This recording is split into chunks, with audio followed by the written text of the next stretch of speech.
d'effacement et d'émancipation irremplaçable.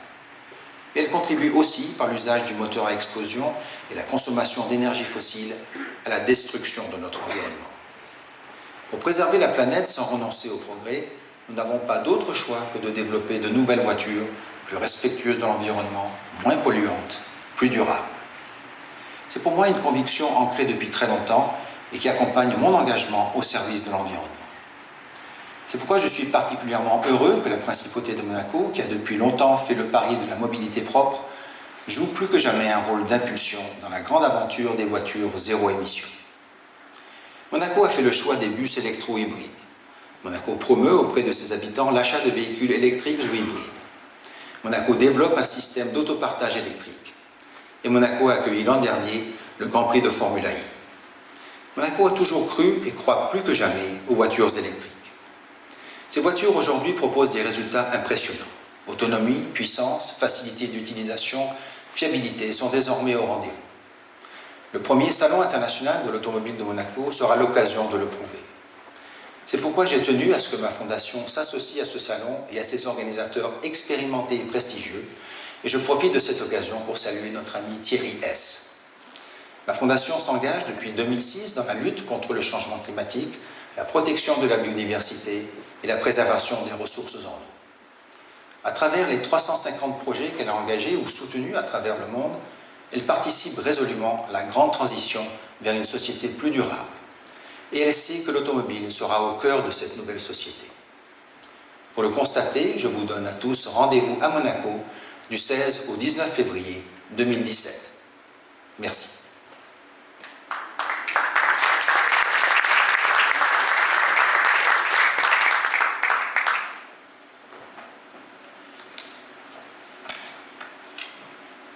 Bien, bonjour à toutes, bonjour à tous. Alors c'est vrai que c'est une certaine émotion pour moi de me retrouver face à beaucoup de gens que je connais depuis de nombreuses années, que j'ai pu connaître pendant les 25 ans dans lesquels j'ai dirigé le modèle automobile, ou après.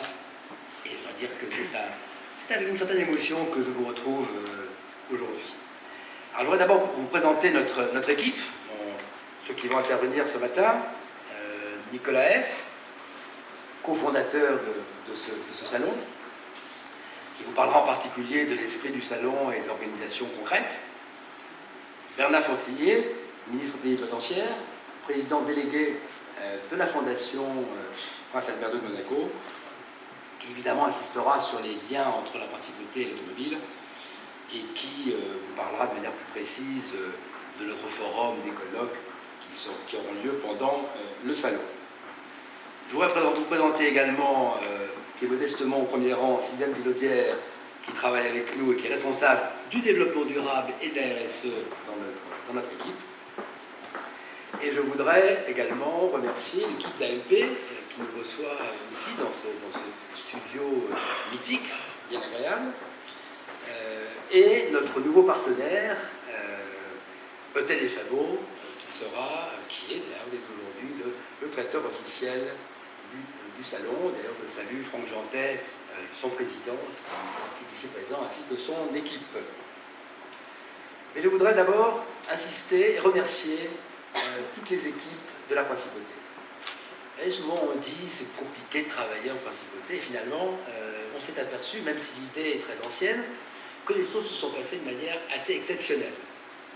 Je dirais d'abord, mais grâce, et vous l'avez vu, à la manière dont le prince Albert tout de suite a repris cette idée et l'a fait sienne.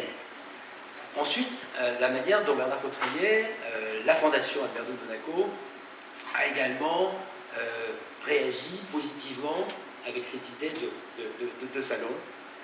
Mais l'ensemble des partenaires et des acteurs de la Principauté se sont mobilisés à nos côtés dès le début. Je voudrais en particulier remercier Guillaume Rose, qui est le directeur du tourisme à Monaco, qui est ici présent, son équipe de presse, son équipe d'organisation, qui dès le début a fait ce qu'il fallait pour qu'on puisse se sentir chez nous en Principauté. Et on se sent chez nous en Principauté. J'espère que vous vous sentirez aussi, je pense, à tout ce qui, aux médias, aux exposants et aux partenaires. J'espère que vous vous sentirez aussi autant chez vous que nous nous sentons chez nous en Principauté. Donc direction du tourisme, la SBM, bien évidemment, qui dès le début nous a ouvert ses portes, l'Automobile Club monégasque, bien évidemment, et je profite aussi de cette, puisque je cite l'Automobile Club monégasque, je profite de ce moment pour saluer la présence ici de mon ami Robert Porard, le président de l'Automobile Club de France. Pour moi, c'est un signe très important que le président de l'Automobile Club de France puisse être là aussi, participer à ce lancement, puisque c'est aussi un moyen de montrer combien l'automobile au plus haut niveau de l'associatif, au niveau de l'ensemble des gens qui sont concernés par son développement dans notre pays, sont concernés et sont là. Donc je vous remercie donc, tous pour cette présence à cette conférence, les exposants, les futurs exposants, les médias, nos partenaires, les partenaires du salon, les partenaires des colloques. Et je voudrais axer mon propos sur 2 points. D'abord, pourquoi un salon en principauté? Et ensuite, quel est le salon? Ensuite, je passerai la parole à Nicolas et à Bernard Fautrier. Alors, pourquoi un salon? Moi, j'ai été frappé depuis longtemps par le fait, j'en ai parlé à certains d'entre vous d'ailleurs, par le fait qu'il y a un endroit au monde, un seul, pas 36 000, un seul, où se réunissent dans l'histoire depuis très longtemps il y a un lien incroyable entre la principauté en l'occurrence et l'automobile. Quelques dates. 1911, le rallye de Monte-Carlo, le plus ancien rallye d'automobile au monde, 1911. Et depuis, donc rallye de Monte-Carlo, depuis, vous le savez, un rallye historique, et puis plus récemment, un rallye des énergies nouvelles. Donc 3 rallyes en principauté. Ensuite, évidemment, le Grand Prix de Formule 1, 1929. On peut dire, sans vouloir critiquer les autres Grands Prix, que c'est quand même le Grand Prix de Formule 1 le plus mythique qui existe dans le monde. Il est en principauté, Grand Prix de Formule 1. Ensuite, Grand Prix historique, qui s'est rajouté également plus récemment. Et encore plus récemment, et vous le savez, le Grand Prix de Formula E, qui a eu lieu et qui a lieu maintenant en principauté de manière systématique. Donc, 3 rallyes, 3 Grands Prix, j'allais oublier le musée du Prince. Et d'ailleurs, le musée, pour ceux qui se souviennent et qui sont des habitués, qui fréquentent le mondial d'automobile depuis des années, vous vous souvenez qu'en 2002, notre exposition spéciale avait tourné autour de l'automobile et la principauté de Monaco. Donc déjà, on se disait, au fond, il y a ce lien qui est tellement étroit. Et dans ce musée, il y a des voitures absolument mythiques qui ont été présentées pour certaines d'entre elles porte de Versailles en 2002. Donc, 3 Grands Prix, 3 rallyes, un musée. Je laisse trouver qu'est-ce qui manquait. Il manquait effectivement un grand salon international, et c'est chose faite maintenant, et c'est naturel. Je crois que c'est ça qui est important, et c'est ce que nous voulons faire passer comme message aujourd'hui.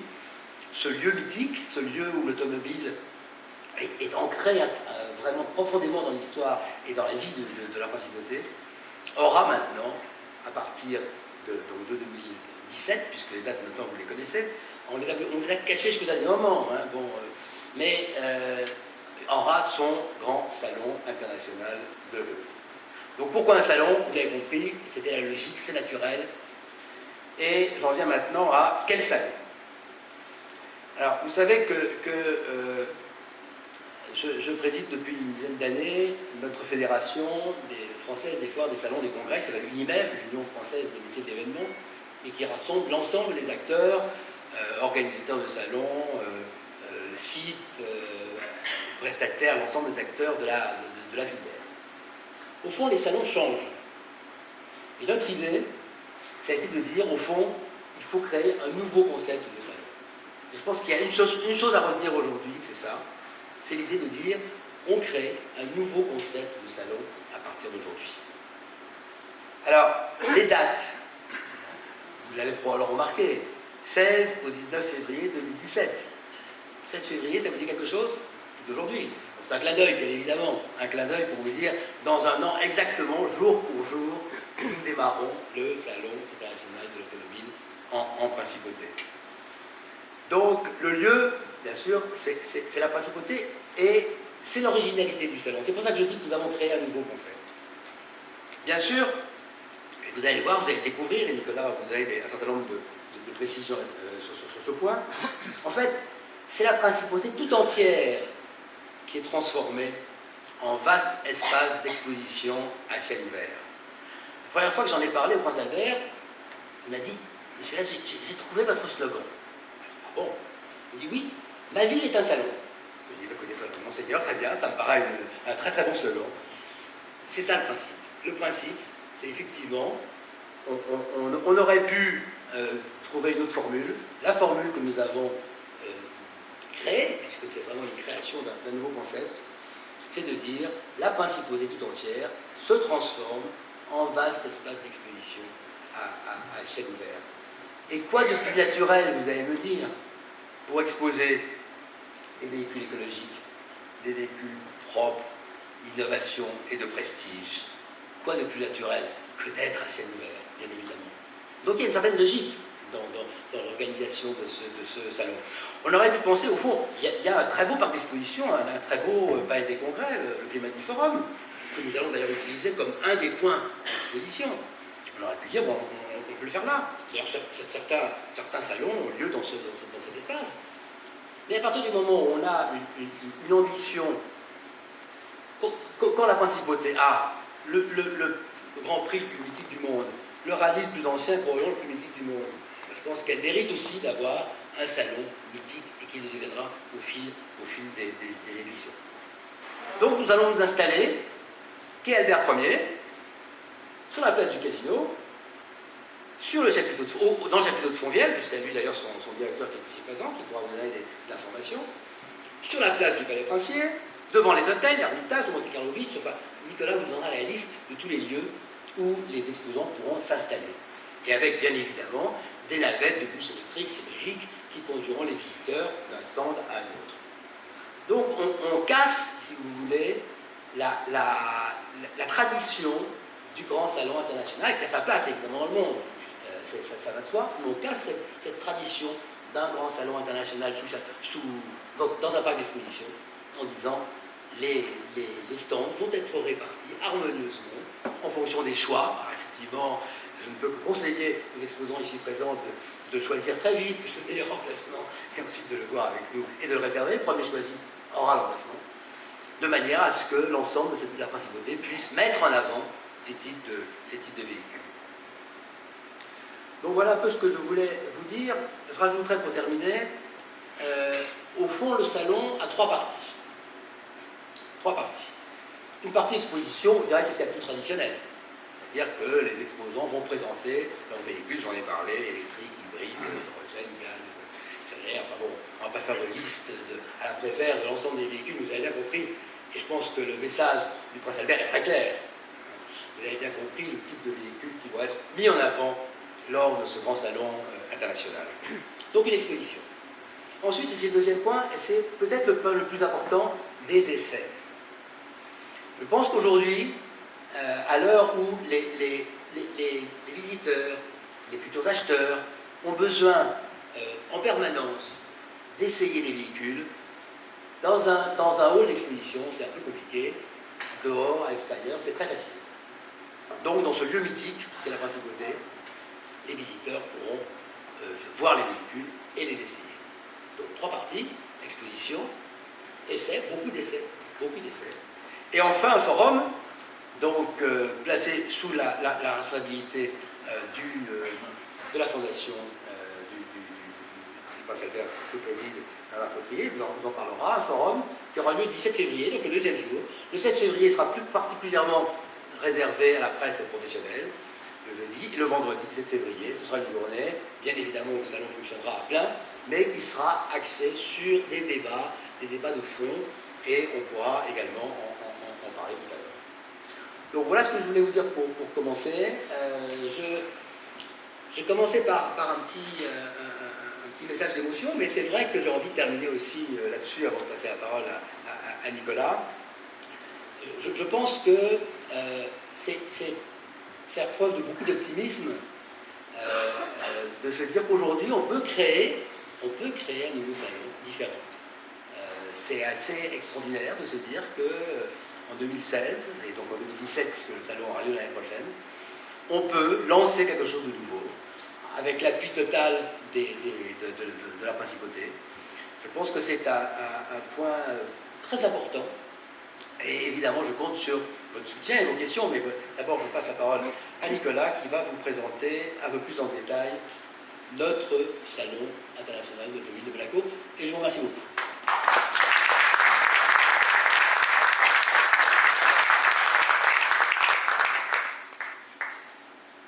Alors, Thierry vous a parlé un petit peu des dates.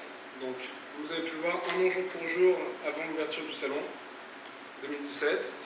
Donc pourquoi février? C'est vrai que souvent on imagine Monaco l'été. Nous avons choisi de le faire plutôt en février parce que c'est un moment qui est idéal pour les salons, dans le sens où il fait très beau, pas trop chaud, il n'y a pas trop de monde en principauté, et surtout ça nous place parmi les premiers salons de l'année au niveau international. Donc notre salon est absolument orienté vers l'avenir, comme il a pu vous en parler. C'est la raison pour laquelle nous n'essayons pas de changer totalement le type de salon que nous pouvons faire, mais simplement nous positionner sur l'avenir. C'est la raison pour laquelle nous orientons vers les véhicules propres, écologiques, de prestige évidemment comme nous sommes à Monaco, et nous déployons une démarche RSE importante que nous appliquons au salon, puisque c'est un salon qui est totalement tourné vers l'avenir et qui bouscule les codes des salons existants. C'est la raison pour laquelle nous travaillons aussi évidemment avec Sylviane Villadière, notre consultante, qui nous aide à développer cette démarche en toute transparence. Alors, je vais vous présenter un petit peu les lieux. Comme Thierry vous en a parlé, nous avons donc le quai Albert Ier, qui va être un petit peu donc, le centre du salon, le Palais Princier, l'hôtel Hermitage et le Monte Carlo Beach, qui vous le verrez, peuvent être regroupés pour faire des choses intéressantes. La place du Casino, les chapiteaux de Fontvieille, l'héliport d'Iguest et d'Ouest, évidemment le Grimaldi Forum, un espace au Larvoto et le Gildo Pastor Center. Vous voyez un petit peu où sont situés tous les stands. On a beaucoup. On occupe vraiment toute la principauté, vraiment transformer la principauté en un grand salon international de l'automobile. Vous voyez donc le quai Albert Ier, qui représente une de nos plus grandes surfaces, qui est donc le centre de Monaco et du salon, avec un endroit qui est assez mythique, puisque c'est l'endroit d'où part le départ de la Formule 1, à côté de l'Automobile Club de Monaco et du Yacht Club, et donc avec une vue magnifique sur le port Hercule. Quelques photos.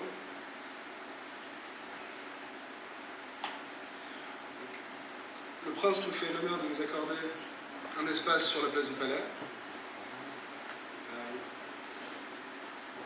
Voilà, qui surplombe toute la principauté. Alors l'hôtel Hermitage et l'hôtel Monte Carlo Beach sont intéressants puisque l'hôtel Hermitage est au cœur de la principauté, est un espace assez petit et plutôt privilégié. Et le Monte Carlo Beach est un espace qui est beaucoup plus vaste à l'entrée de Monaco. Il peut y avoir des choses très intéressantes en lien entre ces deux espaces.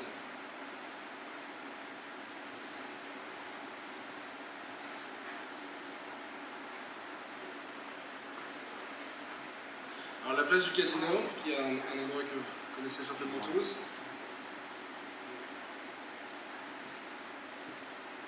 Voilà, qui est aussi un endroit absolument mythique de Monaco. Alors, les chapiteaux de Fontvieille, on va avoir tout un espace autour des chapiteaux, entre les chapiteaux et les différentes digues de l'héliport. Qui permettent vraiment de très grands espaces d'exposition.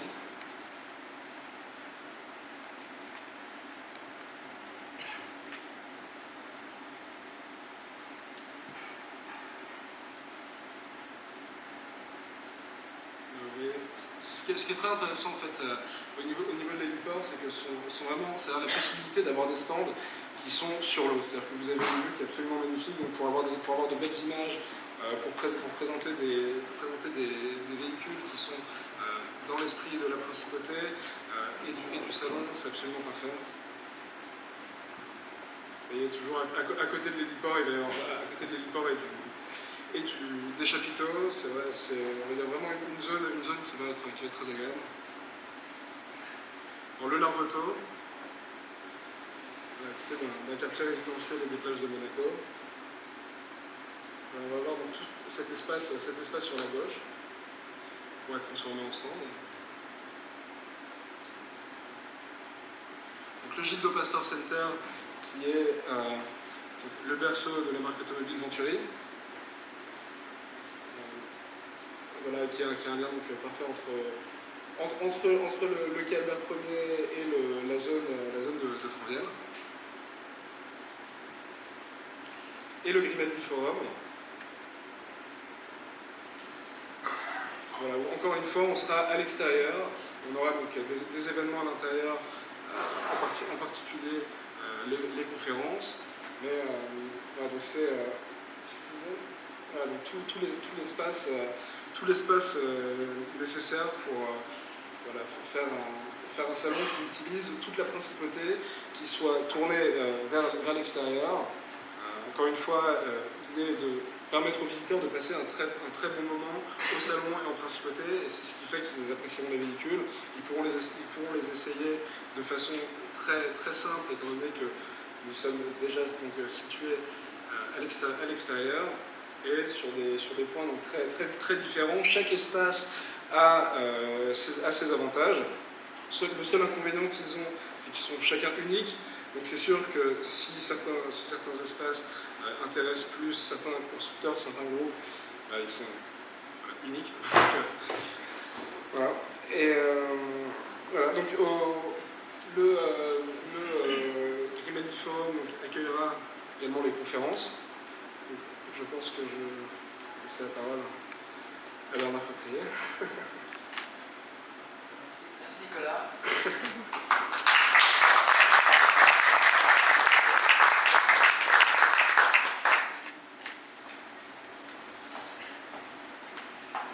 Bonjour à toutes et à tous. J'ai peu de choses à ajouter à ce qui était contenu dans le message de Prince, qui a bien, je crois, cadré ce qui est l'intérêt pour Monaco de soutenir un nouvel événement tel que celui dont nous ont parlé nos amis Yes. Je voudrais peut-être détailler simplement le contexte de ce qu'est une stratégie déjà ancienne de mobilité douce ou propre à Monaco. Ça fait pratiquement un quart de siècle qu'on s'est engagé dans ce domaine à une époque où, il faut reconnaître, n'existait sur le marché que des produits qui n'étaient pas terriblement sexy. Et ce sont donc les administrations publiques qui ont été au départ le moteur en agissant en pionnier et en injectant dans leur parc des véhicules écologiques. Aujourd'hui, les choses sont tout à fait différentes. Les véhicules des administrations publiques représentent dans le parc des véhicules électriques ou écologiques, si on peut aller plus loin à Monaco, représentent moins de 10% de ce parc. Ce parc, aujourd'hui, avoisine les 1300 véhicules qui circulent sur 2 km². En fait, ce sont, et à peu près à parts égales, les particuliers comme les entreprises qui utilisent, à concurrence donc de plus de 90%, des véhicules écologiques. Bien sûr, ils y ont été incités à aller vers des véhicules propres par des soutiens, des incitations financières à l'achat ou à la location longue durée, soutiens qui peuvent représenter jusqu'à 30% de la valeur d'acquisition du véhicule, avec un plafond qui est fixé à 9 000 €. Puis il y a aussi d'autres incitations plus quotidiennes, la gratuité de la recharge dans les près de 500 postes de recharge que l'on a, essentiellement dans les parkings publics, mais aussi sur la voie publique, la gratuité du stationnement de surface, qui est une initiative qui a été prise d'ailleurs dans de nombreuses villes de France aussi. Aujourd'hui, donc, on passe le cap des 3% du parc automobile qui est un véhicule écologique. Bien entendu, on souhaite progresser. Ça fait, j'expliquais l'autre jour à une réunion où j'étais avec le sénateur Nègre la semaine dernière à Nice, l'échelle de la France, ça devrait faire circuler en France quelque chose comme 5,5 millions de véhicules électriques, à peu près, pour vous donner une idée. Bon, donc ce salon international de l'automobile s'inscrit dans une stratégie à long terme, aux côtés d'autres événements monégasques, tels que EVER, qui est un événement qui est organisé depuis maintenant 10 ans, qui promeut tout à la fois la mobilité propre et les énergies renouvelables. Et au-delà donc de l'exposition, de la présentation et de l'essai de véhicules écologiques, tels qu'on vient de nous l'indiquer, ce salon sera donc l'occasion de réfléchir également sur ces évolutions à l'occasion de cette journée de conférence qui se tiendra le 17 février et à laquelle la Fondation Prince Albert II collaborera. La Fondation, l'honneur d'être l'administrateur délégué, est un peu le bras armé du prince souverain dans le domaine de l'action environnementale et du développement durable. Elle a, parmi ses thèmes prioritaires d'action, le changement climatique et dans ce cadre, la promotion d'une économie décarbonée, de l'efficacité énergétique, du développement des énergies renouvelables. Et je crois que cette journée de réflexion sera un complément utile et peut-être même important au salon et à la présentation qui sera certainement très attractive dans ces divers lieux emblématiques que l'on vient de vous montrer, des véhicules.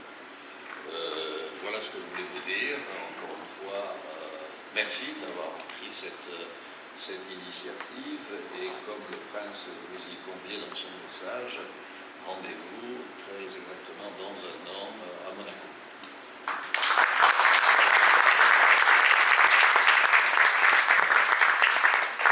Merci Bernard. Alors, est-ce que vous avez des questions?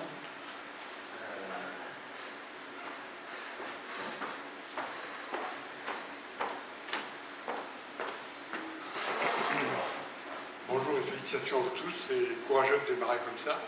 Mais une question me vient tout de suite à l'esprit. Quelle homogénéité il y a dans le salon? Parce que je connais bien Monaco, d'un bout à l'autre. Comment est-ce que les visiteurs vont pouvoir avoir la même densité que sur telle ou telle place qui semble concentrer tous les intérêts? Ça me paraît difficile de créer cette émulation qui est nécessaire à la naissance d'un salon.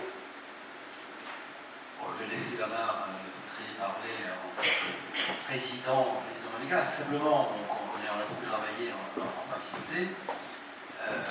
Je l'ai précisé, ça me paraît très important, il y aura des navettes de bus électriques qui en permanence emmèneront les visiteurs d'un stand à un autre. Bon, c'est clair. Puis la principauté pouvait aller assez facilement, et Nicolas a bien fait d'insister dessus dans son propos.